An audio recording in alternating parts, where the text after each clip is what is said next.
नमस्कार। टेस्ला और भारत, ये कहानी फिर से गर्म हो गई है, काफी बातें चल रही हैं। हाँ बिल्कुल। आज हमारे पास जो जानकारी है और जो विश्लेषण है वो इसी पर है कि टेस्ला क्यों भारत आना चाह रही है, अब तक क्या हुआ और आगे क्या हो सकता है। तो चलिए इस पूरी जानकारी की तह तक चलते हैं और समझने की कोशिश करते हैं कि टेस्ला की जो ये भारत रणनीति है इसके पीछे आखिर है क्या। बिल्कुल। तो सबसे पहले यही सवाल कि टेस्ला भारत आना ही क्यों चाहती है, क्या खास वजह दिख रही है इन रिपोर्ट्स में। देखिए, सबसे पहली और शायद सबसे बड़ी वजह तो वो साफ है। भारत दुनिया का तीसरा सबसे बड़ा ऑटोमोबाइल बाजार है। तीसरा सबसे बड़ा, हाँ। और यहाँ इलेक्ट्रिक गाड़ियों के लिए मतलब ईवीज के लिए भविष्य में बहुत ज्यादा संभावनाएं हैं। सरकार का भी इरादा है वो 2030 तक 30% गाड़ियां इलेक्ट्रिक करने का। अच्छा, 30%। हाँ।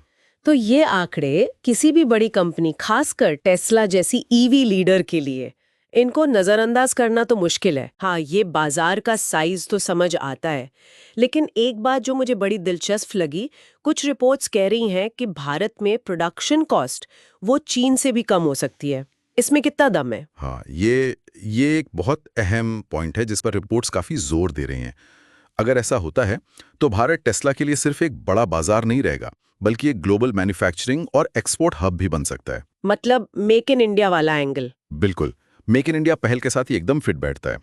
और फिर देखिए ना, सरकारी नीतियां भी मदद कर रही हैं, जैसे वो फेम 2 स्कीम है। हाँ, फास्टर एडॉप्शन वाली। हाँ, faster adoption and manufacturing of EVs, वो योजना।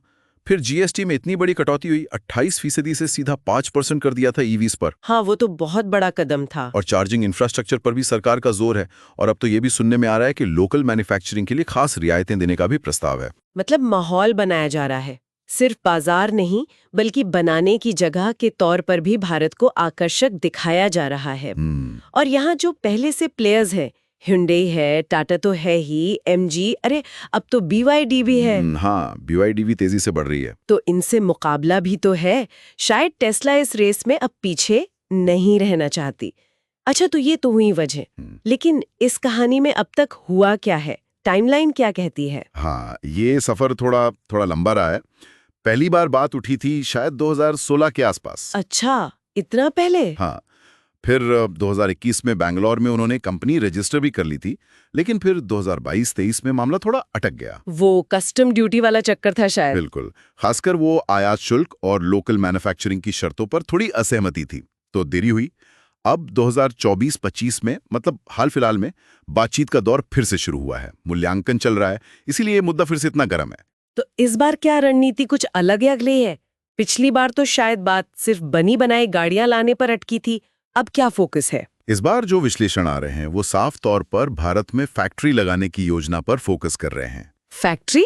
कहां पर, कुछ अंदाजा? हाँ, संभावित जगहों के तौर पर गुजरात, महाराष्ट्र या तमिलनाडु जैसे राज्यों के नाम आ रहे हैं। और ये फैक्ट्री सिर्फ भारत के लिए नहीं होगी, प्लान है कि यहाँ से बनाकर दूसरे देशों को एक्सपोर्ट भी किया जा सके। ओके, ये बड़ा बदलाव है। और इसी से जुड़ी एक और बड़ी खबर जो रिपोर्ट्स में बार बार आ रही है कि भारत के लिए खास तौर पर एक सस्ती टेस्ला, मतलब लगभग 20-25 लाख की रेंज में, ये तो गेम चेंजर हो सकता है। बिल्कुल, ये संकेत बहुत ही अहम है। देखिए, भारत जैसे बाजार में कीमत बहुत ज्यादा मायने रखती है। अगर टेस्ला वाकई इस कीमत पर या इसके आसपास कोई मॉडल ला पाती है तो ये यकीनन भारतीय ईवी बाजार में एक बड़ी हलचल पैदा कर सकता है। बताई जा रही है शायद पब्लिक प्राइवेट पार्टनरशिप मॉडल पर, मतलब सरकार के साथ मिलकर। तो ये तो हो गई उनकी संभावित रणनीति, पर आगे का रास्ता कितना साफ है? रिपोर्ट्स के हिसाब से मौके क्या हैं और मुश्किलें क्या हैं? मौके तो साफ दिख रहे हैं।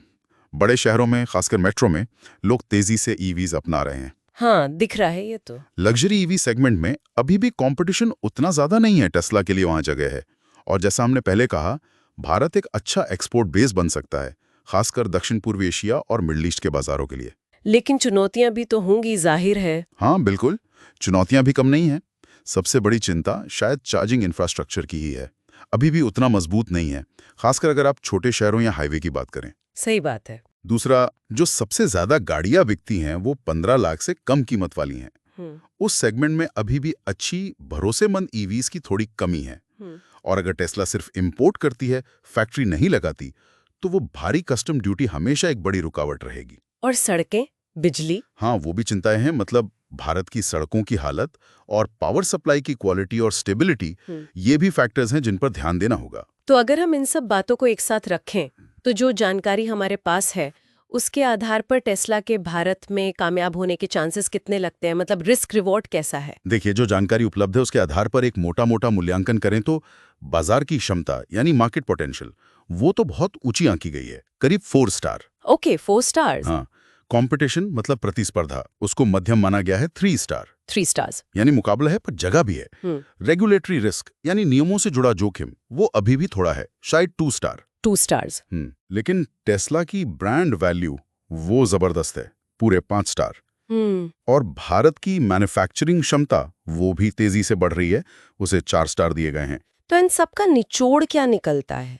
क्या लगता है टेस्ला सफल होगी या नहीं? विश्लेषण का जो निष्कर्ष है वो यही कहता है कि अगर, और ये अगर जरूरी है, अगर टेस्ला भारत में फैक्ट्री लगाती है और वाकई वो 20-25 लाख के आसपास वाली कार ला पाती है, तो वो टाटा और BYD जैसी जो जमीवी कंपनियां हैं उनको कड़ी टक्कर दे सकती है। और अगर सरकार का साथ मिलता रहा तो भारत टेस्ला के लिए एक बहुत बड़ा ग्रोथ इंजन साबित हो सकता है। तो ये थी टेस्ला की भारत में एंट्री की संभावनाओं पर एक गहन चर्चा। जो भी जानकारी और विश्लेषण उपलब्ध है उनके आधार पर। कहानी अभी पूरी नहीं हुई है, देखते हैं आगे क्या मोड़ लेती है। बिल्कुल, नजर रखनी होगी। हाँ, और जाते जाते एक सवाल हम सबके सोचने के लिए छोड़ जाते हैं।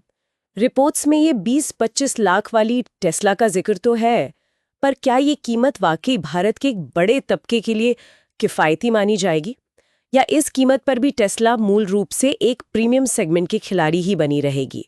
और इसका असर हमारे अपने भारतीय ईवी मेकर्स और पूरे इकोसिस्टम पर क्या पड़ेगा? सोचने वाली बात है।